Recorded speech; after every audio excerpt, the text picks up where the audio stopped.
ये बात हवाओं को बताए रखना, रोशनी होगी चिरागों को जलाए रखना। लहू देकर जिसकी हिफाजत की है उन शहीदों ने, ऐसे तिरंगे को सदा दिल में बसाए रखना।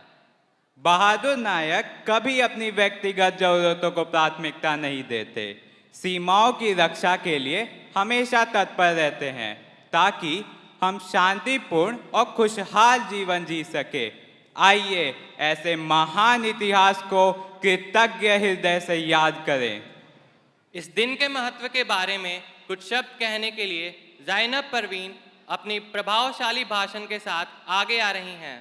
Stay tuned for a speech that will undoubtedly inspire and remind us of the collective strength we hold as citizens of this incredible republic. Hindi speech by Zainab Praveen from 5D. ना पूछो ज़माने से कि क्या हमारी कहानी है, ना पूछो ज़माने से कि क्या हमारी कहानी है।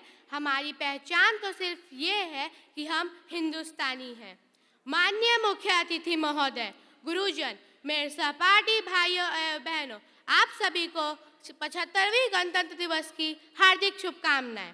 आज हम सब यहाँ भारतीय गणतंत्र दिवस का महोत्सव मनाने के लिए एकत्रित हुए हैं। साथियों, 15 अगस्त 1947 को हमारा देश गुलामी की बेड़ियों से मुक्त तो ज़रूर हो गया था, लेकिन देश की शासन व्यवस्था को चलाने के लिए हमारे पास अपना संविधान नहीं था और संविधान के बगैर देश को नहीं चलाया जा सकता। ऐसे में तब एक संविधान सभा का गठन किया गया और संविधान बनाया गया। इस निर्माण में डॉक्टर भीमराव अंबेडकर की सबसे अहम भूमिका रही। इस कारण उन्हें संविधान का जनक भी माना जाता है।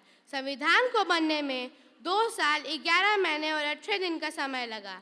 गहन विचार विमर्श मंथन कई बैठकों के बाद बनाए गए इस संविधान को देश में 26 जनवरी 1950 को लागू किया गया और भारत को लोकतांत्रिक संप्रभु और गणतंत्र देश के रूप में घोषित किया गया। यह संविधान ही है जो भारत के सभी जाति और वर्ग के लोगों को एक दूसरे से जोड़े रखता है। भारत का संविधान दुनिया का सबसे बड़ा लिखित संविधान है। क्या आपको पता है कि संविधान को लागू करने के लिए 26 जनवरी का दिन ही क्यों चुना गया? संविधान को लागू करने के लिए 26 जनवरी का दिन इसलिए चुना गया क्योंकि 1930 में इसी दिन कांग्रेस के अधिवेशन में भारत को पूर्ण स्वराज की घोषणा की गई थी। देश की आज़ादी के लिए अपनी जान न्यौछावर करने वाले सभी स्वतंत्रता सेनानियों को याद कर उन्हें श्रद्धांजलि अर्पित की जाती है। याद रखेंगे वीरों तुमको हरदम, यह बलिदान तुम्हारा है। याद रखेंगे वीरों तुमको हरदम, यह बलिदान तुम्हारा है। हमको तो है जान से प्यारा, यह गणतंत्र हमारा है। जय हिंद।